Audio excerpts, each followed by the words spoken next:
안녕하세요. 재활의학과 전문의 김재현입니다. 혹시 여러분도 이런 경험 있으신가요?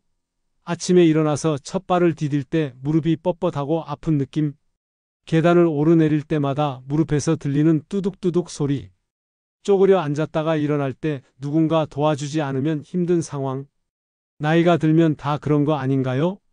많은 분들이 이렇게 말씀하십니다.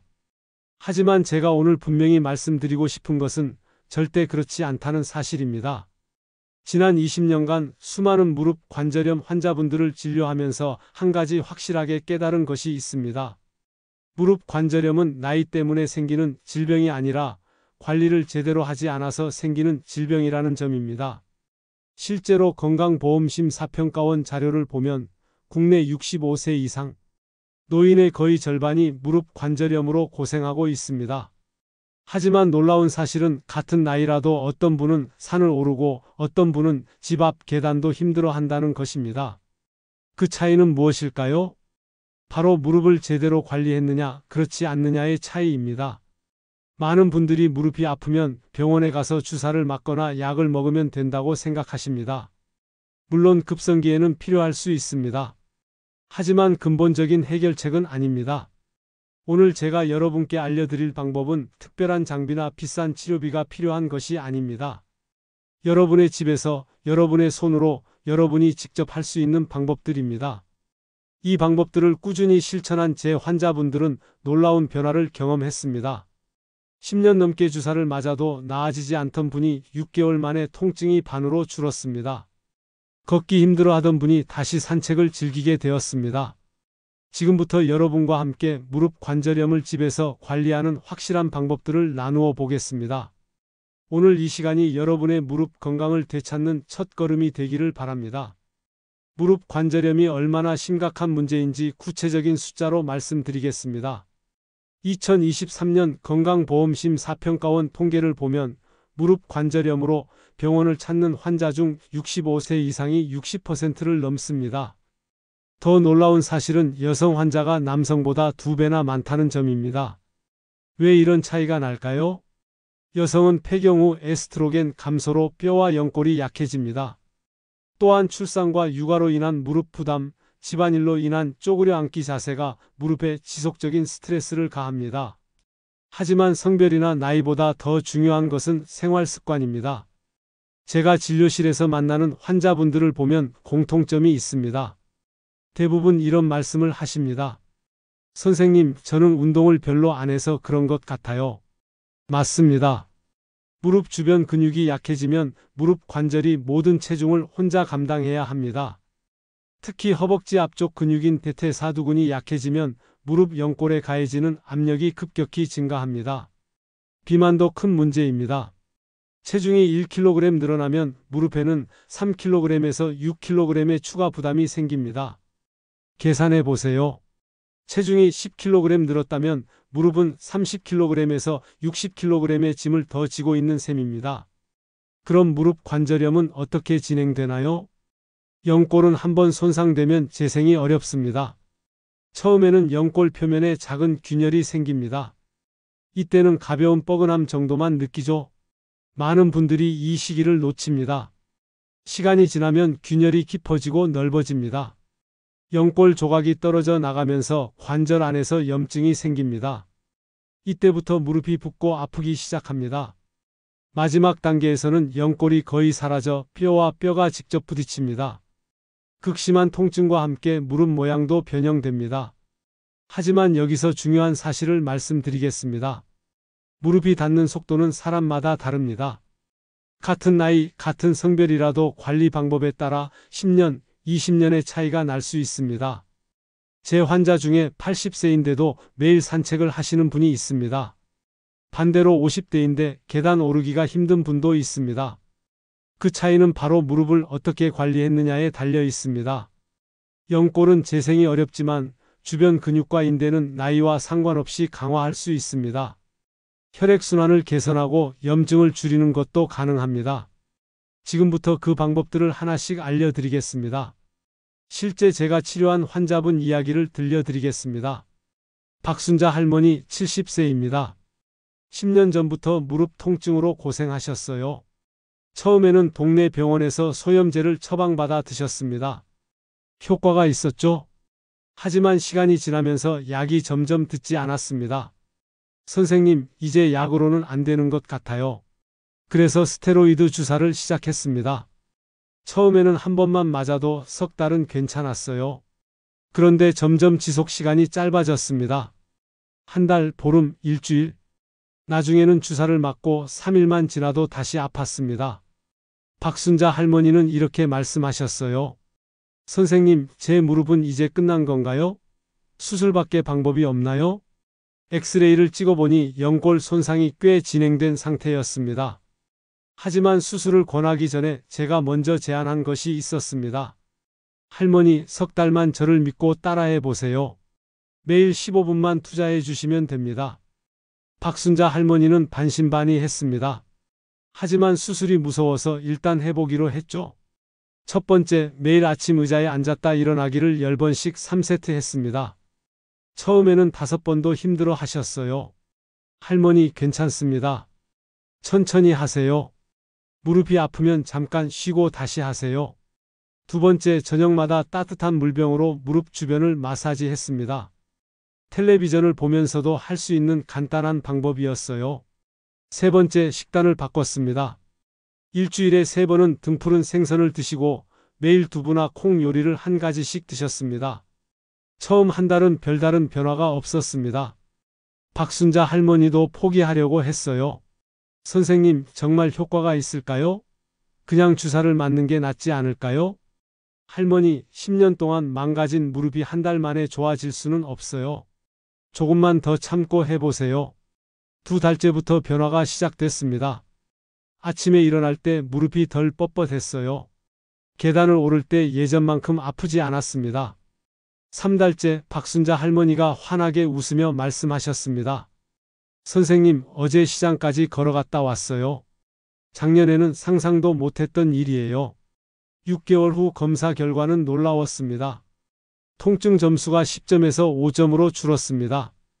걷기 거리는 200m에서 400m로 늘었어요. 박순자 할머니는 지금도 매일 그 운동을 하고 계십니다. 더 이상 주사를 맞지 않아도 일상생활에 큰 불편이 없으세요. 할머니, 비결이 뭐예요? 매일매일 꾸준히 하는 거예요. 하루라도 빼먹으면 안 돼요. 박순자 할머니의 성공 비결은 특별한 것이 아니었습니다. 집에서 할 수 있는 간단한 방법들을 꾸준히 실천한 것뿐이었어요. 여러분도 할 수 있습니다. 무릎 관절염이 어떻게 시작되고 진행되는지 정확히 아셔야 합니다. 왜냐하면 단계별로 대처 방법이 다르기 때문입니다.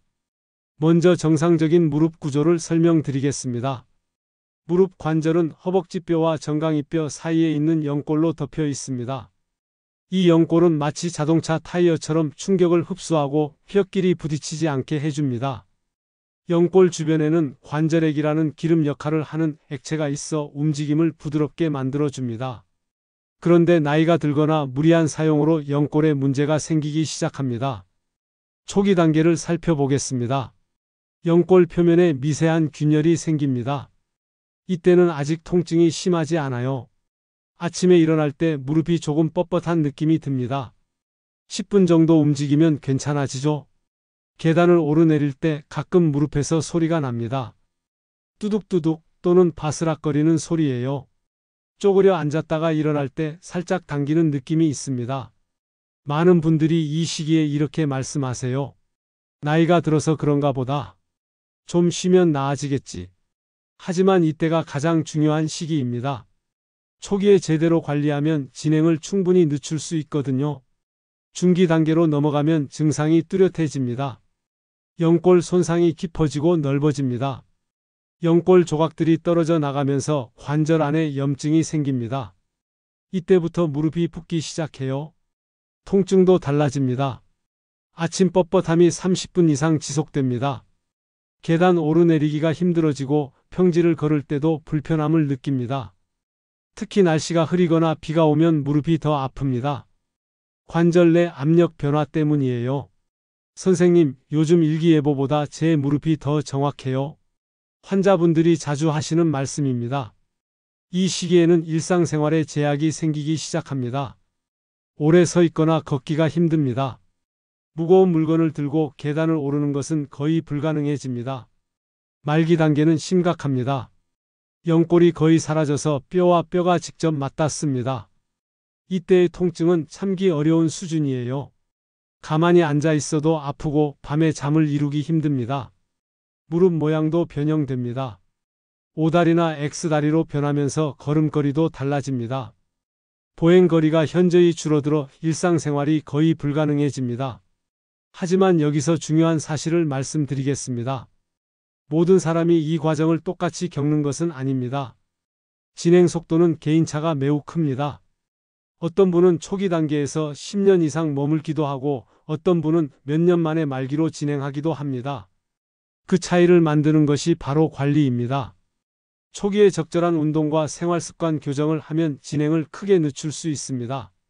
중기라도 포기할 필요 없어요. 꾸준한 관리로 증상을 개선하고 더 이상의 진행을 막을 수 있습니다. 핵심은 지금 시작하는 것입니다. 내일로 미루지 마세요. 이제 실제로 집에서 할 수 있는 운동을 알려드리겠습니다. 특별한 도구나 넓은 공간이 필요하지 않습니다. 거실 한 모퉁이면 충분해요. 가장 중요한 원칙부터 말씀드리겠습니다. 무릎 관절염이 있을 때는 무릎 자체를 무리하게 움직이면 안 됩니다. 대신 무릎 주변 근육을 강화해야 해요. 특히 허벅지 앞쪽 근육인 대퇴사두근이 중요합니다. 이 근육이 강해지면 무릎 관절의 부담이 크게 줄어듭니다. 첫 번째 운동, 의자 스쿼트입니다. 집에 있는 의자 하나면 충분합니다. 의자 앞에 서서 발을 어깨 너비로 벌려주세요. 천천히 앉았다가 천천히 일어나는 동작을 반복합니다. 처음에는 5번도 힘들 수 있어요. 괜찮습니다. 본인 능력에 맞춰 시작하세요. 목표는 10번씩 3세트입니다. 선생님, 일어날 때 무릎이 아픈데요? 그럴 때는 의자 팔걸이를 살짝 짚고 일어나세요. 점점 힘이 생기면 손에 도움 없이 할 수 있게 됩니다. 주의할 점이 있습니다. 앉을 때 무릎이 발끝보다 앞으로 나가면 안 됩니다. 엉덩이를 뒤로 빼면서 앉는 느낌으로 해주세요. 두 번째 운동, 발목 밴드 스트레칭입니다. 수건 하나를 준비하세요. 바닥에 앉아서 다리를 쭉 펴줍니다. 수건을 발바닥에 걸고 양 끝을 잡고 몸쪽으로 당겨주세요. 이때 종아리와 허벅지 뒤쪽이 늘어나는 느낌이 들어야 합니다. 30초 동안 유지하고 잠깐 쉰 다음 다시 반복하세요. 좌우 각각 5번씩 해주시면 됩니다. 왜 종아리를 늘려야 하나요? 종아리 근육이 긴장하면 무릎에 부담이 갑니다. 또한 혈액순환이 잘 되지 않아 무릎 주변이 붓기 쉬워요. 종아리를 유연하게 만들면 무릎 안정성이 크게 향상됩니다. 스트레칭 할 때는 절대 무리하지 마세요. 살짝 당기는 정도면 충분합니다. 아픈 정도로 당기면 오히려 근육이 더 긴장합니다. 세 번째 운동, 누워서 무릎 펴기입니다. 바닥에 누워서 한쪽 무릎을 구부리고 다른 쪽 다리는 쭉 펴주세요. 편 다리에 무릎 밑에 수건을 말아서 넣습니다. 이제 수건을 바닥으로 꾹 누르면서 다리에 힘을 주세요. 무릎이 완전히 펴지면서 허벅지 앞쪽에 힘이 들어가는 느낌이 들어야 합니다. 5초 동안 힘을 주고 천천히 빼세요. 한쪽 다리당 10번씩 좌우 번갈아 가면서 해주시면 됩니다. 누워서 하는 운동이 효과가 있나요? 물론입니다. 이 운동은 무릎에 체중 부담 없이 대퇴사두근을 강화하는 가장 안전한 방법입니다. 무릎이 많이 아픈 분들도 부담 없이 할 수 있어요. 운동할 때 중요한 팁을 알려드리겠습니다. 첫째, 통증이 심할 때는 쉬세요. 운동 후 이틀 이상 통증이 지속되면 강도를 줄이거나 횟수를 줄여야 합니다. 둘째, 규칙적으로 하세요. 하루 걸러 하루 또는 매일 조금씩이라도 꾸준히 하는 것이 중요합니다. 셋째, 천천히 하세요. 빠르게 하면 근육이 제대로 자극받지 못하고 관절에만 부담이 갑니다. 이 3가지 운동을 꾸준히 한 달만 해보세요. 분명히 차이를 느낄 수 있을 겁니다. 운동만큼 중요한 것이 마사지입니다. 무릎 주변 혈액순환을 개선하고 근육 긴장을 풀어주는 효과가 있어요. 비싼 마사지기를 살 필요 없습니다. 집에 있는 물건들로도 충분히 효과적인 마사지가 가능해요. 첫 번째, 물병 마사지입니다. 500ml 생수병을 준비하세요. 찬물보다는 따뜻한 물을 넣는 것이 좋습니다. 너무 뜨거우면 화상 위험이 있으니 미지근한 정도면 충분해요. 의자에 앉아서 물병을 무릎 위에 올려놓으세요. 양손으로 물병을 잡고 무릎 주변을 천천히 굴려줍니다. 무릎뼈 위쪽, 옆쪽, 아래쪽 순서로 마사지해 주세요. 힘은 적당히 주세요. 너무 세게 누르면 오히려 염증이 생길 수 있습니다. 살짝 눌리는 정도의 압력으로 충분해요. 선생님, 얼마나 오래 해야 하나요? 한 부위당 1분씩 총 3분 정도면 됩니다. 텔레비전을 보면서도 할 수 있는 간단한 방법이에요. 물병 마사지의 장점은 온열 효과와 압박 효과를 동시에 얻을 수 있다는 점입니다. 따뜻함이 혈관을 확장시켜 혈액순환을 돕고 적절한 압력이 근육 긴장을 풀어줍니다. 두 번째, 테니스공 마사지입니다. 테니스공이 없다면 비슷한 크기의 단단한 공이면 됩니다. 골프공은 너무 작고 딱딱해서 권하지 않아요. 바닥에 앉아서 테니스공을 허벅지 아래에 놓으세요. 체중을 이용해 공을 눌러주면서 허벅지 근육을 마사지합니다. 특히 허벅지 앞쪽인 대퇴사두근을 중점적으로 마사지해 주세요. 이 근육이 긴장하면 무릎에 직접적인 부담을 줍니다. 엉덩이 근육도 중요합니다. 의자에 앉아서 테니스공을 엉덩이 아래에 놓고 체중을 실어주세요. 엉덩이 근육이 약하거나 긴장하면 무릎이 불안정해집니다. 아픈 정도로 눌러야 효과가 있나요? 절대 그렇지 않습니다. 적당히 시원한 정도면 충분해요. 너무 아프게 누르면 근육이 더 긴장하고 염증이 생길 수 있습니다. 한 부위당 2분 정도 마사지하고 다음 부위로 옮기세요. 총 10분 정도면 전체적인 마사지가 완성됩니다. 세 번째, 무릎 뒤 오금 지압입니다. 무릎 뒤쪽을 오금이라고 합니다. 여기에는 중요한 혈점들이 몰려 있어요. 이 부위를 자극하면 무릎뿐만 아니라 허리 통증도 완화됩니다. 의자에 앉아서 한쪽 다리를 반대쪽 무릎 위에 올려놓으세요. 엄지손가락으로 오금 부위를 찾아보세요. 무릎 뒤쪽 중앙에서 살짝 들어간 부분이 있을 거예요. 그 지점을 엄지손가락으로 3초 동안 눌렀다가 떼세요. 너무 세게 누르지 마시고 지그시 누르는 느낌으로 해주세요. 한쪽 다리당 10번씩 반복합니다. 좌우 번갈아 가면서 해주시면 됩니다. 왜 무릎 뒤를 눌러야 하나요? 오금에는 혈액과 림프액 순환에 중요한 혈점들이 있습니다. 이 부위를 자극하면 무릎 주변 순환이 개선되고 노폐물 배출도 원활해집니다. 마사지할 때 주의사항을 말씀드리겠습니다. 첫째, 무릎이 많이 부었을 때는 마사지를 피하세요. 급성 염증 상태에서 마사지하면 더 악화될 수 있습니다. 둘째, 상처가 있거나 피부 트러블이 있는 부위는 피해주세요. 셋째, 마사지 후에는 충분히 수분을 섭취하세요. 노폐물 배출을 돕습니다. 이 세 가지 마사지를 매일 저녁 10분씩만 해보세요. 일주일 후부터 무릎이 가벼워지는 느낌을 받을 수 있을 겁니다. 중요한 것은 꾸준함입니다. 하루 이틀 해서는 효과를 보기 어려워요. 최소 한 달은 지속해야 변화를 느낄 수 있습니다. 약이나 주사에만 의존하지 마세요. 우리가 매일 먹는 음식도 무릎 건강에 큰 영향을 줍니다. 올바른 식단은 염증을 줄이고 연골을 보호하며 관절 건강을 유지하는 데 도움이 됩니다. 첫 번째, 등푸른 생선입니다. 고등어, 연어, 삼치, 청어 같은 등푸른 생선에는 오메가3 지방산이 풍부합니다. 이 성분은 관절 염증을 억제하는 강력한 효과가 있어요. 실제로 무릎 관절염 환자들을 대상으로 한 연구에서 오메가3 지방산을 꾸준히 섭취한 그룹이 그렇지 않은 그룹보다 통증이 현저히 줄었다는 결과가 나왔습니다. 선생님, 얼마나 자주 먹어야 하나요? 일주일에 최소 3번은 드시길 권합니다. 한 번에 손바닥 크기 정도면 충분해요. 조리법도 중요합니다. 기름에 튀기거나 매운 양념에 조리하면 염증을 오히려 증가시킬 수 있어요. 구이나 찜으로 드시는 것이 가장 좋습니다. 고등어 구이를 할 때는 소금만 살짝 뿌리고 구우세요. 연어는 허브와 함께 오븐에 구우면 맛도 좋고 건강에도 좋습니다. 생선을 잘 못 먹는데 어떻게 하죠? 그럴 때는 견과류를 드세요. 호두, 아몬드, 들깨에도 오메가3 지방산이 들어 있습니다. 하루 한 줌 정도면 충분해요. 두 번째, 콩과 콩 제품입니다. 콩, 두부, 청국장, 된장에는 양질의 단백질과 이소플라본이 들어 있습니다.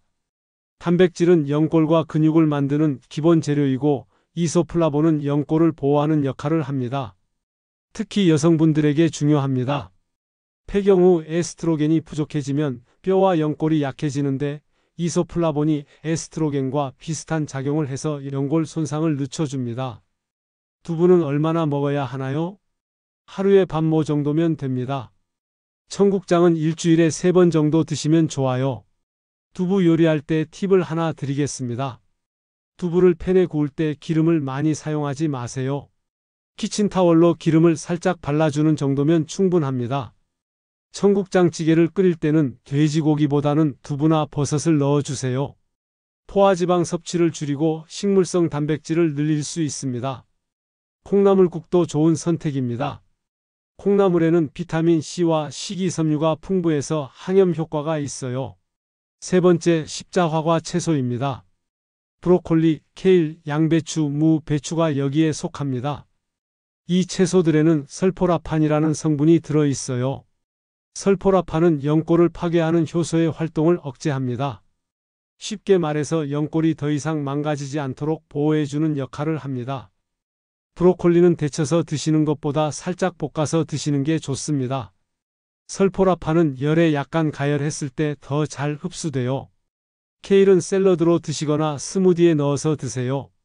처음에는 쓴맛 때문에 부담스러울 수 있는데 사과나 바나나와 함께 갈면 맛있게 드실 수 있습니다. 양배추는 어떻게 먹는 게 좋나요? 양배추는 생으로 드시는 것이 가장 좋습니다. 양배추 샐러드나 쌈으로 드세요. 김치로 먹어도 좋지만 너무 짜면 염증을 증가시킬 수 있으니 적당히 드세요. 조리할 때 주의사항을 말씀드리겠습니다. 첫째, 기름을 너무 많이 사용하지 마세요. 특히 튀김은 피해주세요. 염증을 증가시킵니다. 둘째, 소금을 적게 사용하세요.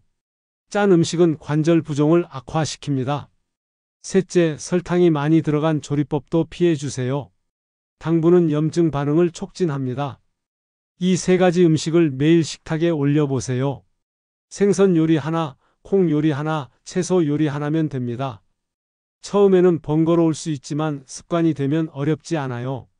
무릎 건강을 위한 작은 투자라고 생각하세요. 지금까지 무릎 관절염을 집에서 관리하는 방법들을 함께 알아봤습니다. 복잡하거나 어려운 것은 하나도 없었습니다. 여러분의 집에서 여러분의 손으로 할 수 있는 것들이었어요. 핵심을 다시 한번 정리해 드리겠습니다. 운동 부분부터 살펴보겠습니다. 허벅지 근육 강화가 곧 무릎 보호입니다. 의자 스쿼트로 대퇴사두근을 강화하세요. 발목 밴드 스트레칭으로 종아리와 허벅지 뒤쪽을 유연하게 만들어주세요. 누워서 하는 무릎 펴기로 안전하게 근력을 키우세요. 이 세 가지 운동을 매일 15분만 투자하면 됩니다. 텔레비전을 보면서도 할 수 있고 음악을 들으면서도 할 수 있어요. 마사지도 잊지 마세요. 매일 5분만 투자해도 혈액순환이 달라집니다. 따뜻한 물병으로 무릎 주변을 굴리고 테니스공으로 허벅지와 엉덩이 근육을 풀어주세요. 오금 지압으로 혈액순환을 개선하세요.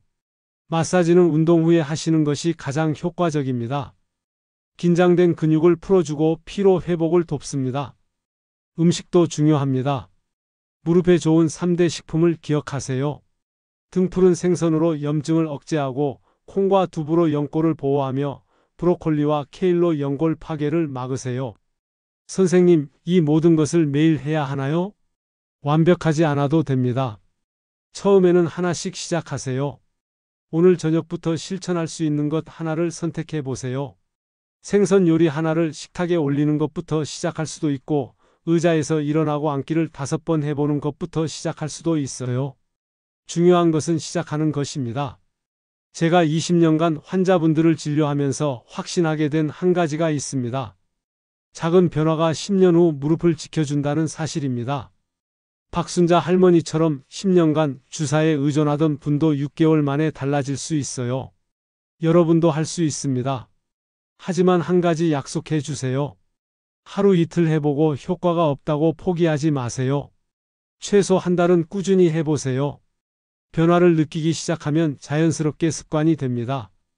혹시 운동하다가 더 아프면 어떻게 하죠? 그럴 때는 강도를 줄이거나 잠시 쉬세요. 무리하지 마시고 본인 몸에 맞춰 조절하는 것이 중요합니다. 이틀 이상 통증이 지속되면 전문의와 상담 받으세요. 마지막으로 당부 말씀을 드리겠습니다. 무릎 관절염은 하루아침에 생기는 병이 아닙니다. 오랜 시간에 걸쳐 서서히 진행되는 만성 질환이에요. 따라서 치료도 꾸준히 오랫동안 해야 합니다. 약이나 주사는 일시적인 해결책일 뿐입니다. 근본적인 해결은 여러분의 생활 속에서 나옵니다. 오늘부터 여러분의 무릎 건강을 위한 여정이 시작됩니다. 운동하고 마사지하고 올바른 음식을 드시는 것. 이 세 가지만 꾸준히 실천해도 10년 후 여러분의 무릎은 분명 달라질 것입니다. 내일부터 실천할 한 가지를 지금 결정해 보세요. 그리고 그것을 한 달 동안 꾸준히 해보세요. 여러분의 건강한 무릎을 위해 응원하겠습니다. 감사합니다.